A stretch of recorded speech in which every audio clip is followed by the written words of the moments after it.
우리 한번 따라서 해보겠습니다. 예배의 극치는 그리스도와 하나 되는 것이다.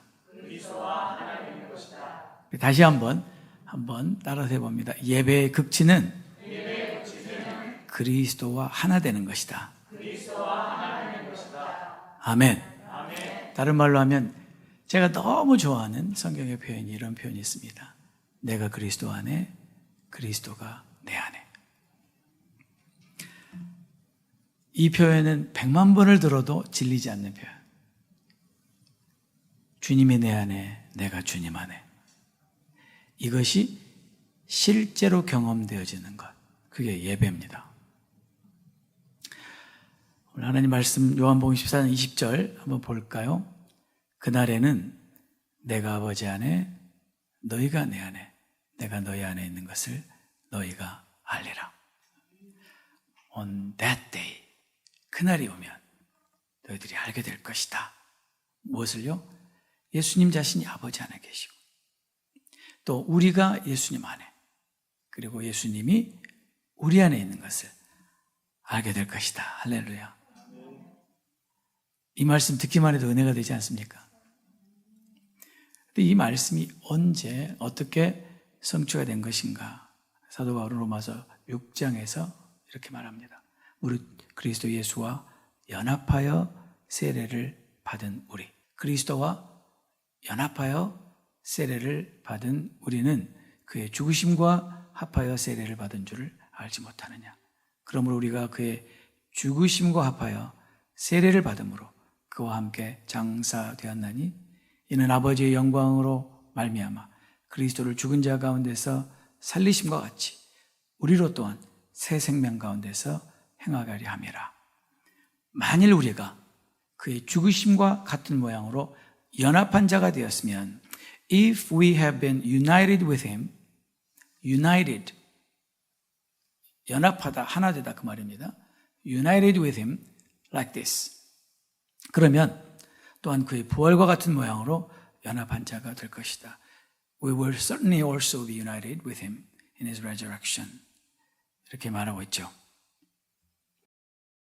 이 말씀이 얼마나 좋은지 몰라요. 너무 좋지 않아요? 네. 여러분 누군가를 사랑해 보셨습니까? 사랑해 보시면 사랑하는 사람과 같이 있고 싶습니다. 그렇죠? 원수는 같이 있고 싶지 않지만 사랑하는 사람은 같이 있고 싶습니다. 근데 정말 그 사람을 사랑하면 그 사랑하는 사람과 하나 되고 싶습니다. 이것이 우리 모든 사람 안에 있는 가장 중요한 그런 욕망입니다. 그런데 우리가 아무나 사랑할 수는 없잖아요. 그죠? 혹시 여러분 사랑할 수 없는 사람을 사랑해 본 적 있습니까? 사랑해서는 안 되는 사람, 사랑할 수 없는 사람. 어떤 장로님이 계셨는데 장로님은 믿음이 아주 좋으신 분이셨어요. 근데 그 장로님에게 외아들이 하나 있습니다. 그 장로님이 얼마나 귀하게 키웠겠어요. 정말 금이야 오기야 그렇게 잘 키웠어요. 그 장로님이 다니시는 교회에 부흥회가 열렸는데 부흥 강사는 외부에서 오신 분이시고 그분은 제가 잘 아는 목사님의 아버님 목사님입니다. 이건 실화입니다. 실제 있었던 일입니다. 근데 그 부흥 집회 중에 그 동네에서 아주 유명한 몸을 파는 여자가 아주 짧은 미니스커트를 입고 껌을 짝짝 씹으면서 그 교회를 들어왔어요. 원래 그런 분들이 교회는 잘 안 오시는데 아마도 하나님의 은혜가 있었던 모양이에요. 왠지 그날은 그 여인이 교회에 한번 가고 싶다. 그래서 오셨던 모양이에요. 그런데 그 여인이 저기 뒤에 앉아서 이 부흥 강사님의 설교를 듣다가 은혜를 받고 점점 앞으로 나오더니 맨 앞줄까지 왔어요. 집회가 끝나고 그 목사님의 안수를 받고 이 여인이 뒤집어졌어요. 완전히 뒤집어졌어요. 그리고는 그렇게 펑펑 울면서 회개를 하게 되었습니다. 그 모습이 얼마나 아름답겠어요. 이 세상의 가장 아름다운 모습 중에 하나가 죄인이 회개하는 모습입니다. 그 모습은 정말 돈으로 살 수 없는 그런 아름다운 모습이죠. 이 여인이 그렇게 통곡을 하며 회개하는 모습을 마침 그 교회 장로님의 아들이 지켜보고 이 아들이 그 여인에게 반하게 됐어요.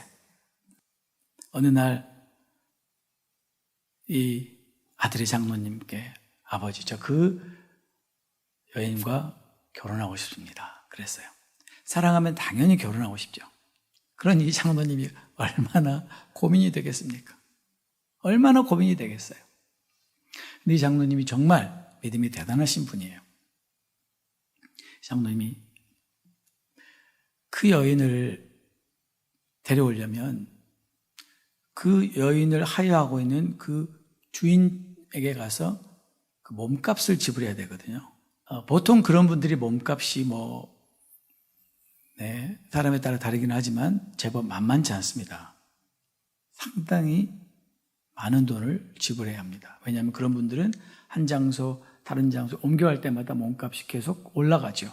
빚이니까. 그래서 그 몸값을 다 갚아야만 자유의 몸이 돼요. 이 장로님이 정말 많은 돈을 지불하고 그 여인을 찾아왔어요. 그리고 그 아들은 그 여인과 결혼을 하게 됩니다. 정말 그 결혼식장은 눈물바다였다. 눈물바다였다. 신랑도 울고 신부도 울고 장로님도 울고 교인들도 울고. 아름답지 않습니까? 아름답죠? 네. 그런데 여러분, 이 스토리보다 더 기가 막힌 스토리가 성경에 있습니다. 사랑할 수 없는 죄인들과 사랑에 빠지신 하나님 얘기죠. 죄를 도저히 참아볼 수 없는 하나님. 그분은 너무나 거룩하신 하나님.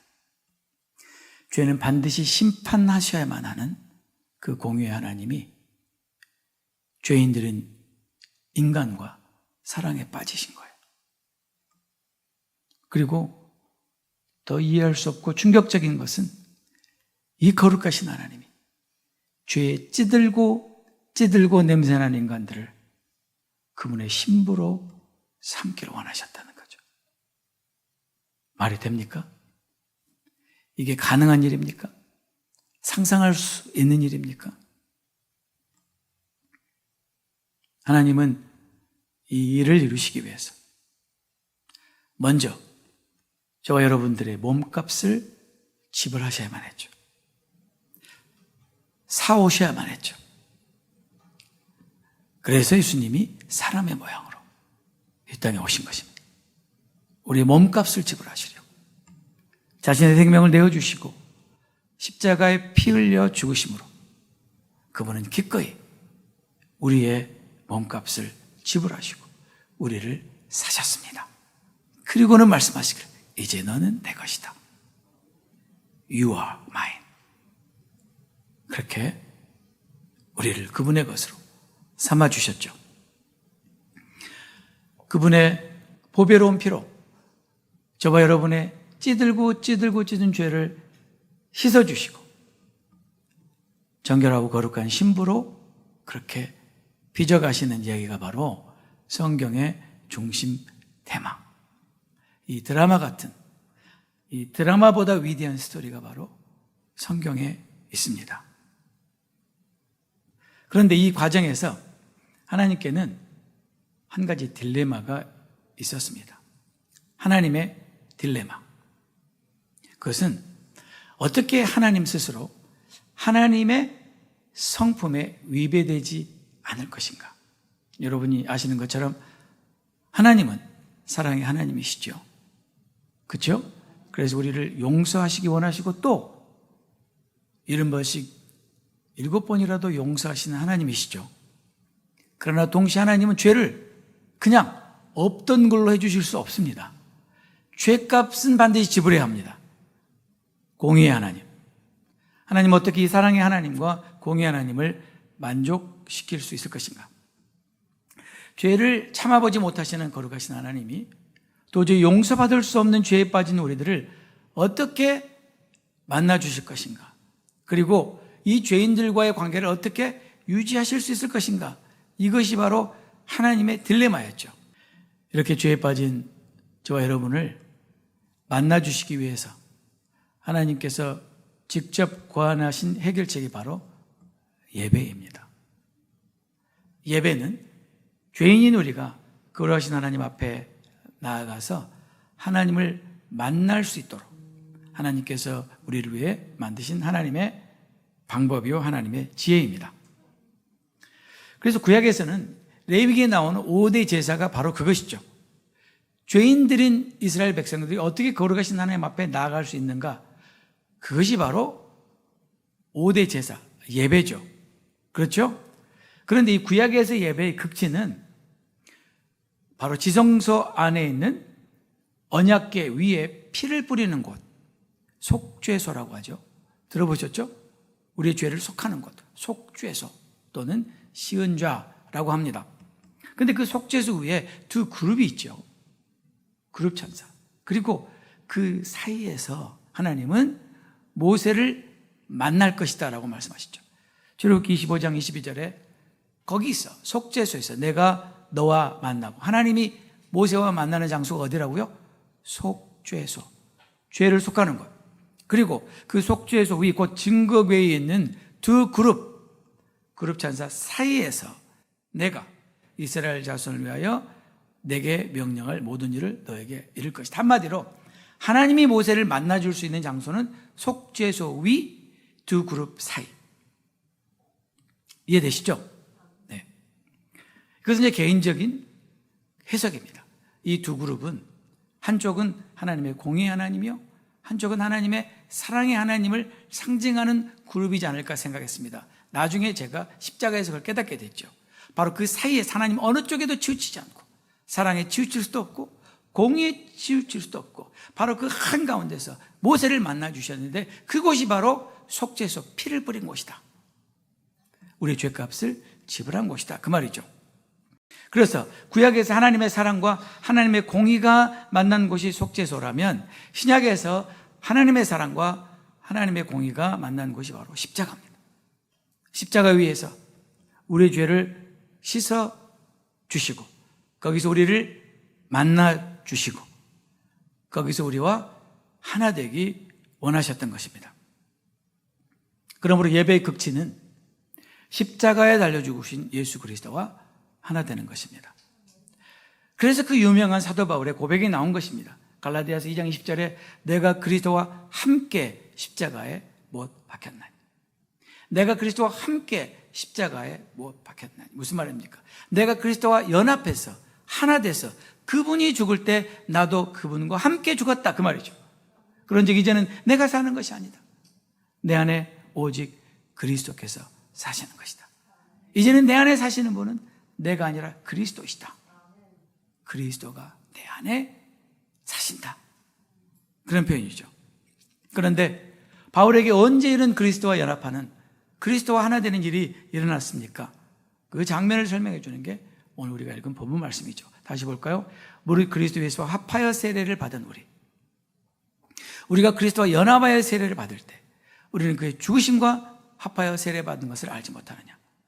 우리가 그의 죽으심과 합하여 세례를 받음으로 그와 함께 장사되었나니 이는 아버지의 영광으로 말미암아 그리스도를 죽은 자 가운데서 살리심과 같이 우리로 또한 새 생명 가운데 행하게 하려 함이라. 만일 우리가 그리스도의 죽으심과 같은 모양으로 하나 되었으면, 연합한 자가 되었으면 그분 다시 오실 때 그분의 부활에 참여하게 될 것이다. 그분의 부활에도 연합한 자가 될 것이다. 그런 말입니다. 그러므로 예배는 우리를 위해 십자가에 달리신 그 예수 그리스도를 만나는 것이요, 그리고 거기서 끝나지 않고 예배의 극치는 바로 십자가에 달려 죽으신 그분과 하나 되는 것입니다. 연합하는 것입니다. 그분의 죽으심과 연합하는 것이요, 그분의 장사와 연합하는 것이요, 그분의 새 생명으로 다시 사는 것. 이게 예배의 극치입니다. 이렇게 제가 말씀을 드리면 너무 추상적이지 않습니까? 도대체 그것이 어떻게 가능합니까? 이렇게 물어보실 수 있습니다. 그래서 지금부터 제가 이제는 좀 프랙티컬한 실제적인 얘기를 좀 해보겠습니다. 성경에 기록되어 있는 예배는 5종류가 있습니다. 몇 종류라고요? 네. 먼저 구약에는 성전 예배가 있습니다. 그것은 성전 이전의 성막 예배와 같은 것이죠. 성막 예배 연장선상에 성전 예배가 있습니다. Temple Worship. 그 다음에 구약에 또 하나의 예배가 나오는데 그것은 바로 다윗의 장막에서 성막과 솔로몬의 성전이 지어지기 사이에 다윗이 자기 뜰에다가 텐트를 쳐놓고 거기서 하나님을 예배드리고 거기서 하나님의 영광을 경험했던 곳, 거기가 다윗의 장막이라고 합니다. The Tent of David 또는 The Tabernacle of David이라고 하죠. 그죠? 그 다윗의 장막에서 다윗이 하나님을 매일 예배드렸습니다. 그게 이제 다윗의 장막에서 드리는 예배. 구약에는 이 2종류의 예배가 나옵니다. 신약에 넘어오면 성전 예배는 그대로 있었습니다. 예수님 당시에도 성전이 있었고 성전 예배가 있었죠. 그러나 신약에는 구약에 없던 예배가 있는데 그게 바로 회당 예배죠.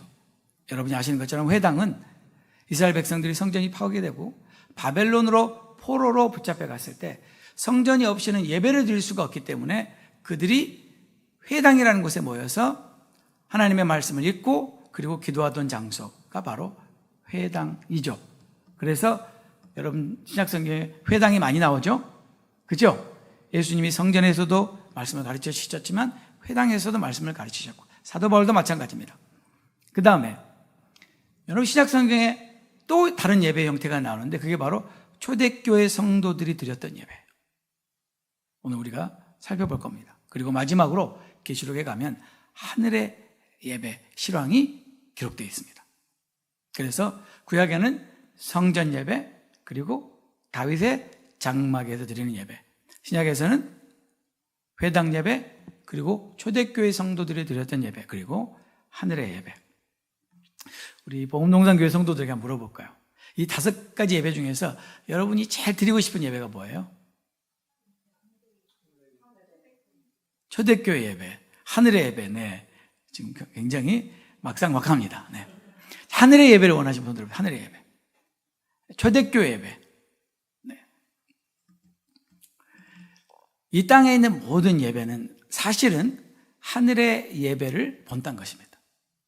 성전 예배도, 성막 예배도, 그리고 다윗의 예배도, 그리고 신약에서 초대교회 예배도 궁극적으로 하늘의 예배를 이 땅에서 부분적으로나마 실현하고 경험해 보려는 그런 모습들을 볼 수가 있습니다.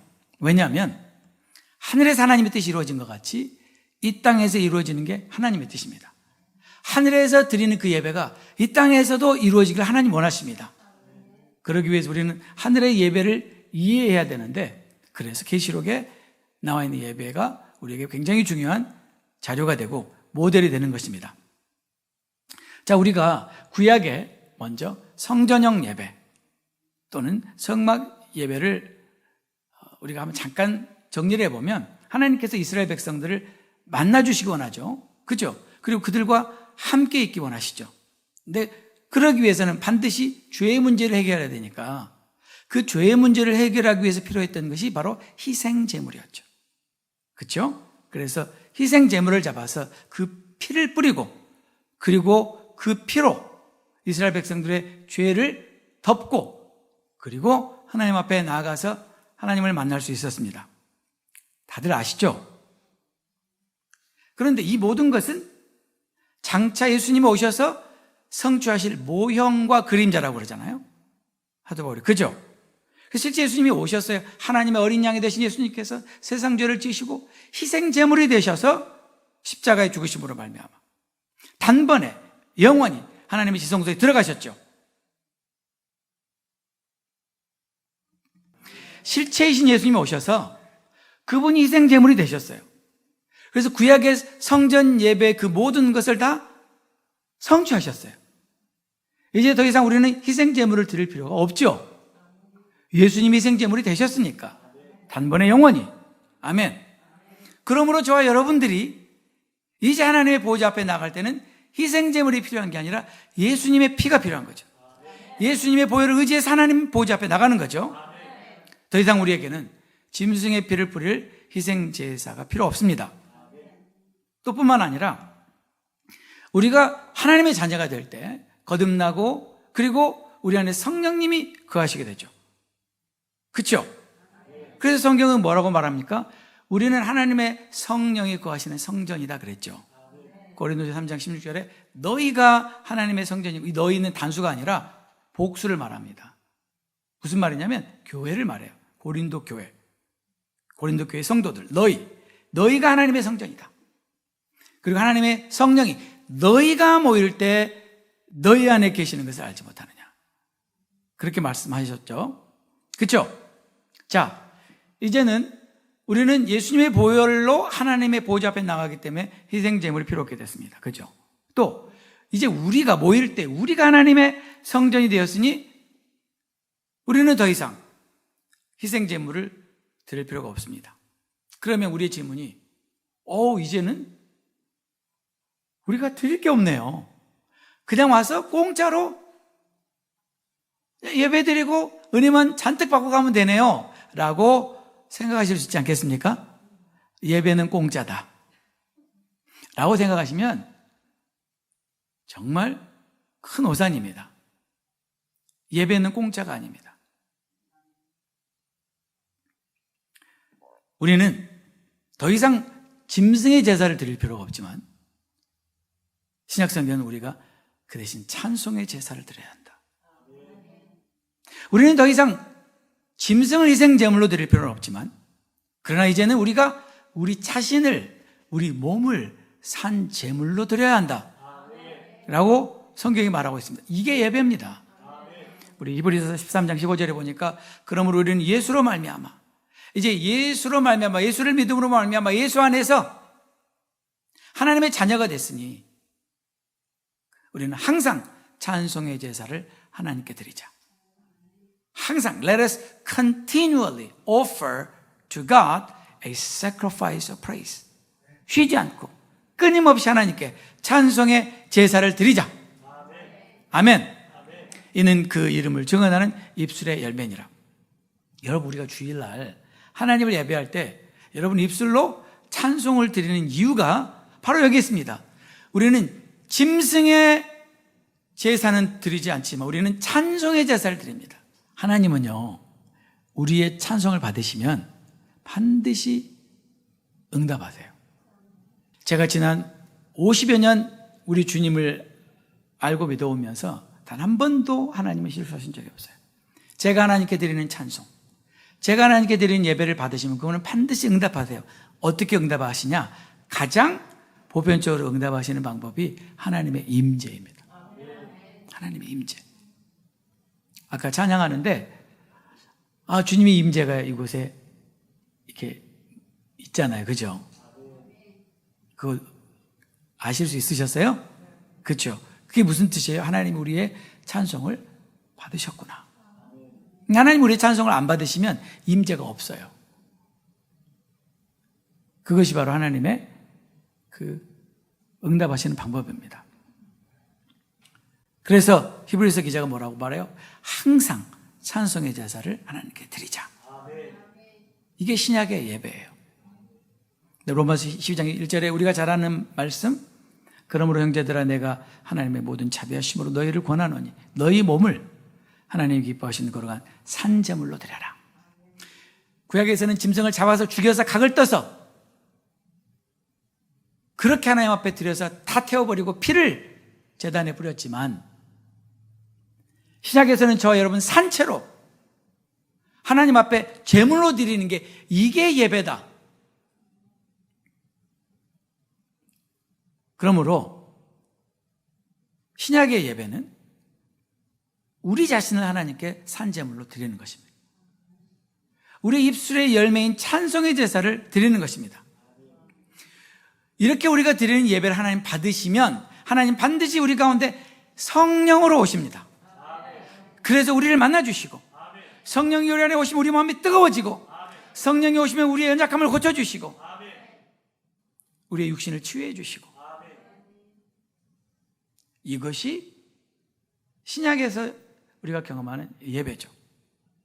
그러나 거기서 끝나지 않습니다. 성령님 우리를 더 깊은 단계로 인도하시죠.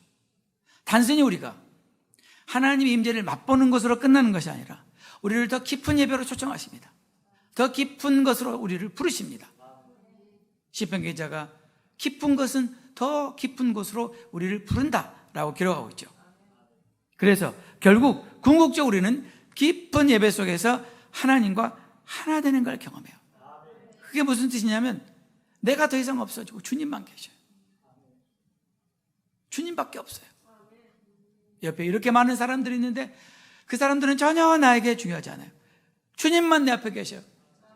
내가 주님 안에, 주님이 내 안에 있는 그것을 맛보는 것입니다. 이게 예배의 극치입니다. 그리고 그 주님과 연합을 통해서 우리는 주님의 마음을 알게 돼요. 그냥 알게 돼요. 그냥 알아져요.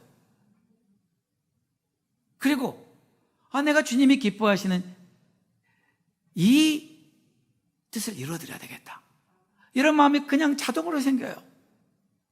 주님이 말씀하시지 않아도 그냥 그것이 주님의 마음이 내 마음이 돼버려요. 주님의 뜻이 내 뜻이 되어버려요.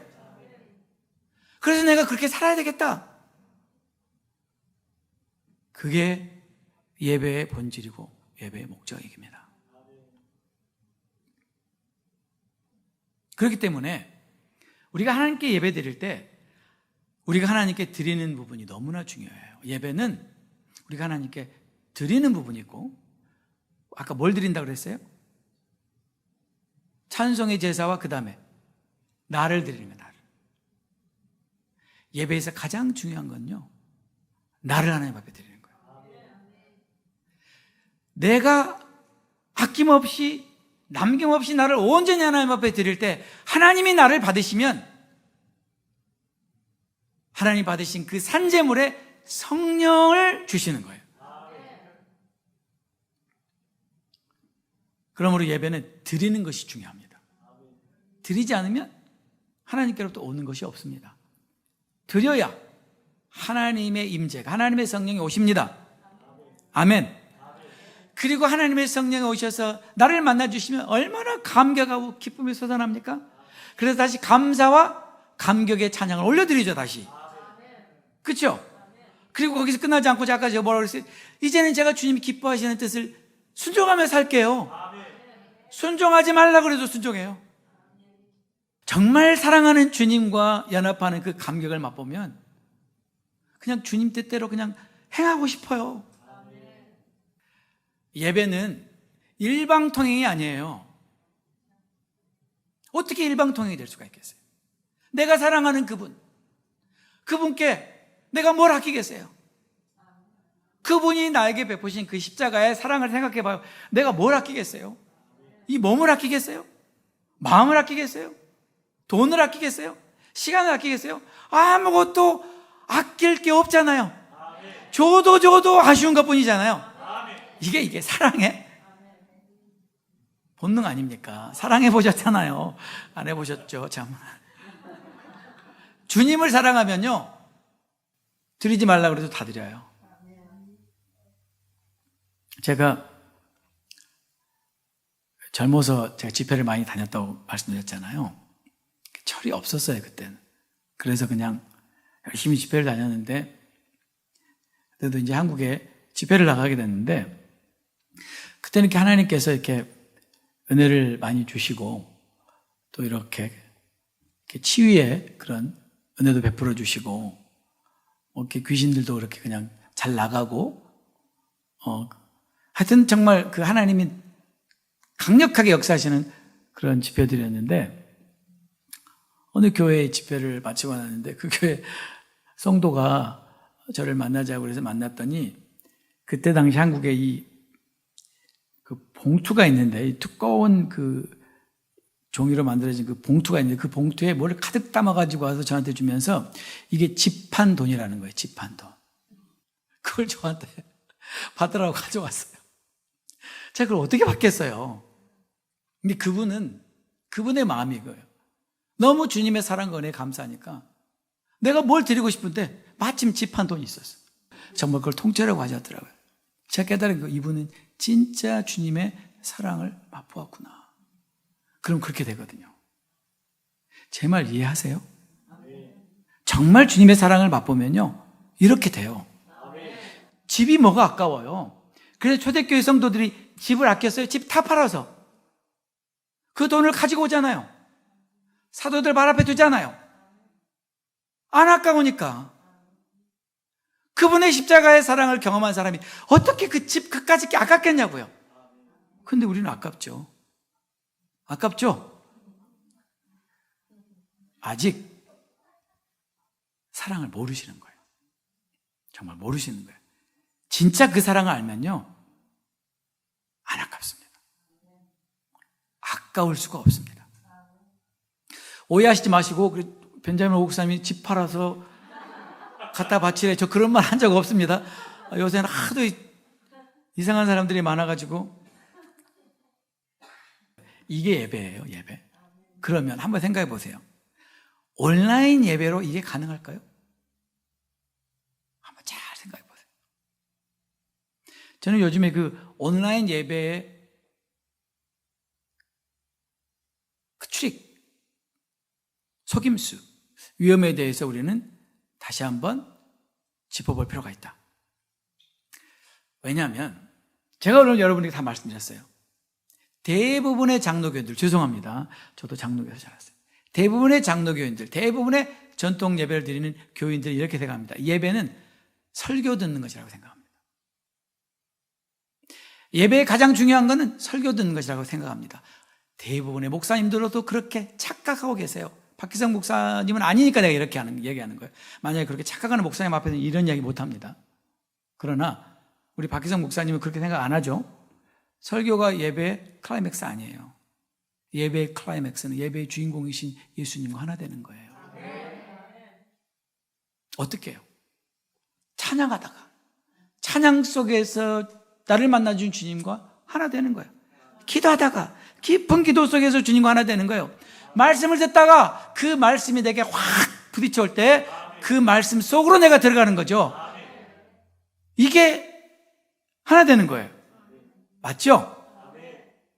근데 온라인 예배에서 그게 가능합니까?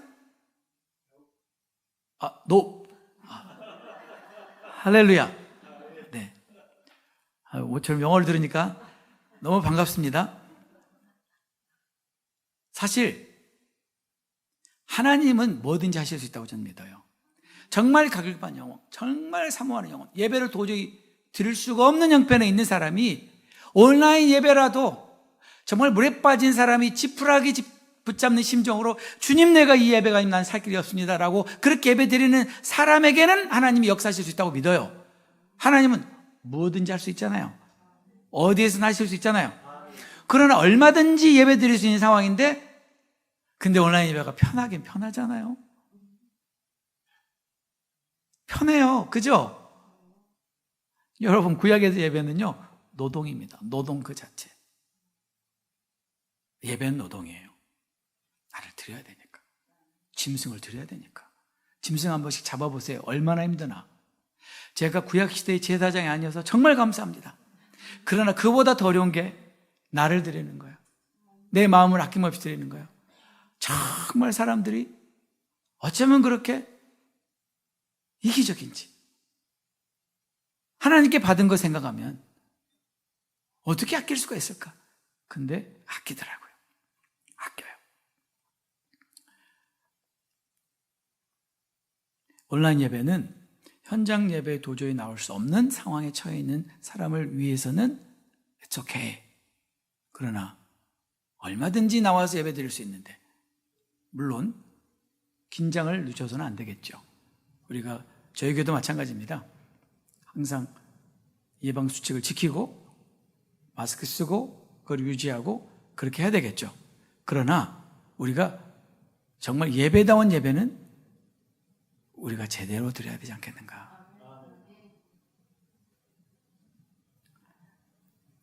이스라엘 백성들이 외형적으로는 예배를 드리는 폼, 형식은 있는데 실제 마음이 따라주지 않는 사람들을 지적하시죠, 예수님께서. 그죠? 니네들은 입술로는 엄청 나를 공경하더라. 그런 사람 많죠. 교회 안에 되게 많아요.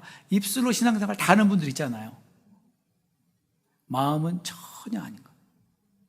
마음은 너무나 멀다. 예수님 그러셨어요. 마음은 멀고 멀구나. 그런 예배 안 받으세요. 여러분 같은 받으시겠어요? 저도 가끔 저를 이렇게 칭찬해 주는 성도님들이 계세요.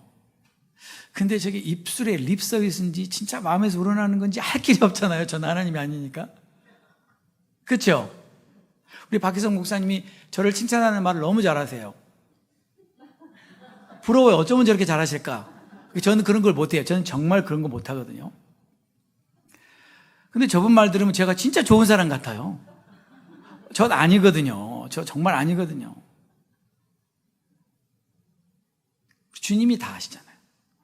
주님이 내가 어떤 인간인지 다 아시잖아요. 아무리 사람들이 나를 칭찬하면 뭐 하겠어요? 그렇죠?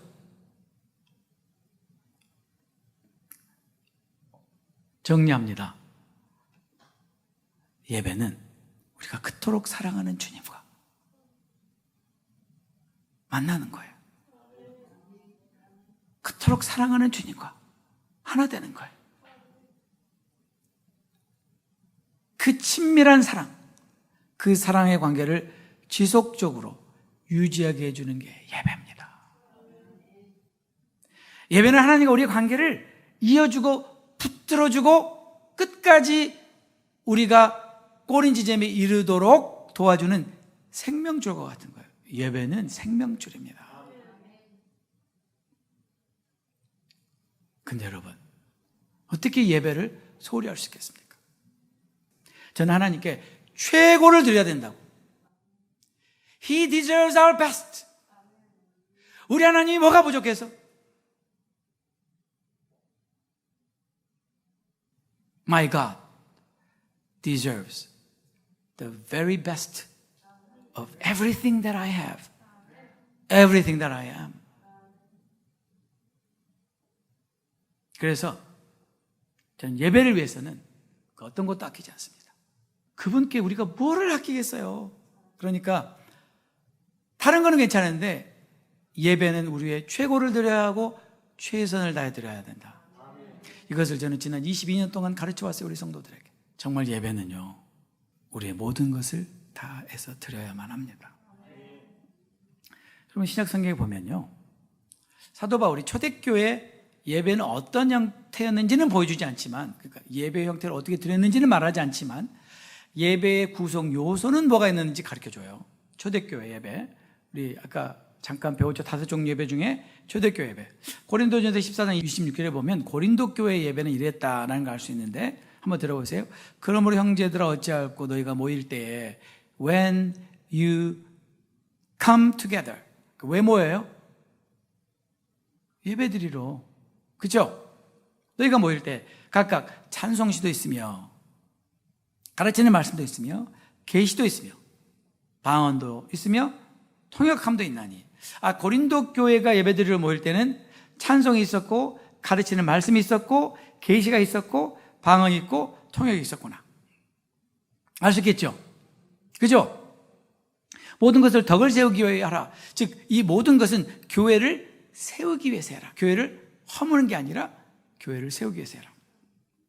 에베소 5장 19절에 보면 에베소 교회에 어떤 일들이 있는지 알 수 있어요. 시와 찬송과 신령한 노래들로 서로 화답하며. 시와 찬송과 신령한 노래. 그렇죠?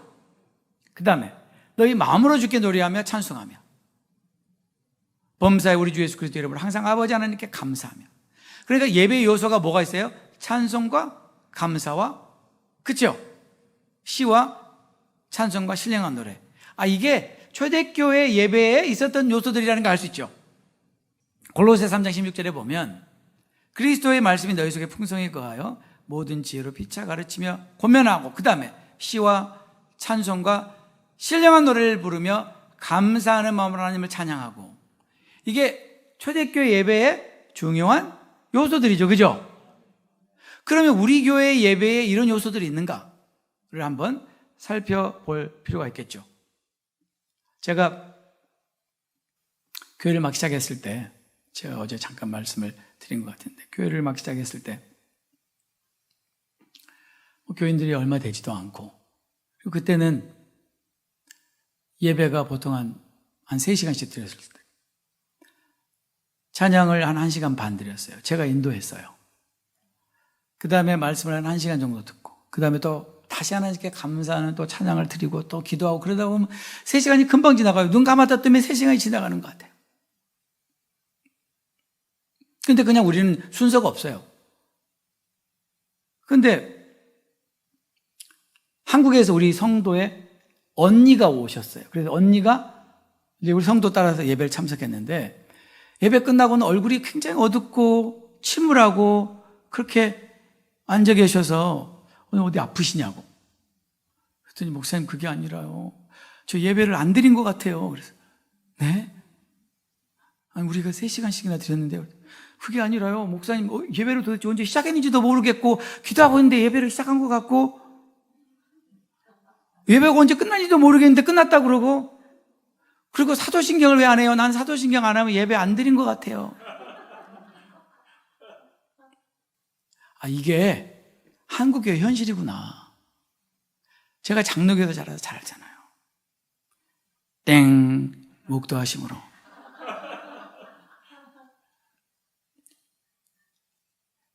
죄송한데요, 이건 사람이 만든, 교단이 만든 예배 순서지 성경에 있는 거 아닙니다. 우리는 성경으로 돌아가야 돼요. 제가 그 예배 형태가 틀렸으니까 바꿔라, 그 의미가 아니라 정말 우리는 성경이 기록하고 있는 초대교회 예배로 돌아가야 하고, 궁극적으로는 하늘의 예배를 우리는 본받아야 하죠. 우리의 예배가 돼야 돼요. 저는 그게 저의 간절한 소원이에요. 주님, 오늘도 하늘의 예배를 맛보게 해주세요. 전 정말 실제로 맛보았습니다. 평생 잊을 수 없는 하늘의 예배. 그럴 때는요, 그냥 세상 살기 싫어요. 이대로 죽어도 아무런 여한이 없겠다. 그게 하늘의 예배를 맛보면 그렇게 되는 거죠. 사단은 우리 예배를 무너뜨리려고 합니다. 왜? 예배가 무너지면 다 무너지거든요. 이스라엘 백성들 예배가 무너지면 다 무너져요. 그렇죠? 예배가 회복되면 다 회복됩니다. 하나님 그렇게 만들어 놓으셨어요. 예배의 열정을 회복해야 되고, 예배의 본질을 회복해야 하고, 예배의 감격을 회복해야 합니다. 저는 이 코로나를 지나면서 정말 우리는 예배를 잊어버렸다. 어떤 분은 얼마든지 혼자 예배 드릴 수 있지 않습니까? 그럼요. 저도 혼자 예배 너무 잘 드리고 많이 드렸던 사람입니다. 혼자 예배 드리는 것과 믿는 성도들이 함께 모여서 교회로 공동체로 예배 드리는 것은 차원이 달라요. 이걸 어떻게 제가 설명할 수 있을까요? 그것만 또 몇 시간 설명해야 돼요. 우리 복음동산교회 성도들은 예배다운 예배를 드리세요. 하나님이 받으신 예배를 드리세요. 정말 그 예배 가운데 내가 사랑하는 우리 주님과 하나 되는 예배, 그런 예배를 드려보세요. 예배가 너무나 많이 무너졌습니다. 죄송하지만 물론 온라인 예배가 좋은 점도 있지만 이 온라인 예배 때문에 너무나 많은 사람들의 예배가 정말 어렵게 됐어요. 우리는 무너져버린 예배를 다시 회복해야 합니다. 우리 박기성 목사님 나오셔서 찬양하면서 기도할 때 정말 한번 차갑게 기도해요. 하나님이 그토록 받기 원하시는 그 예배, 우리 교회가 그 예배 한번 드려봐야 되겠다. 여러분, 저는 단 한 번의 예배가 일생을 바꾸는 예배, 그런 예배를 많이 봤습니다. 한 번의 예배가 일생을 바꾸는 예배, 그런 예배 드리는 우리 복음동산교회가 됐으면 좋겠습니다.